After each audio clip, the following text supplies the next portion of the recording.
And today I'm going to be announcing who won this Nitecore Tiki torch from my PCT gear loadout video. Let's go. If you watched my PCT gear loadout video, you would have found out that I was giving away one of these Nitecore Tiki torches worth about 25 quid.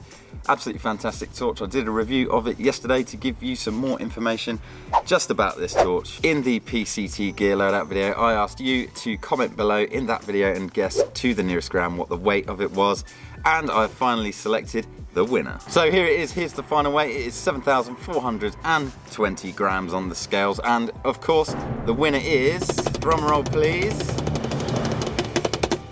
Tristan Dunford with 7,435 grams. Congratulations Tristan, you have won this incredible Nitecore Tiki torch. I will send it to you. I'll put a comment in your comment below. If you could email me at hello@thetrailhunter.com, I will get back to you and we can discuss all the details on how I can send it to you. So thanks everyone for joining in on that competition. It was very exciting. And yeah, tomorrow I'm going to be revealing who won the Z-Packs Gear Insane giveaway, which I put out last week as well, so stay tuned for that.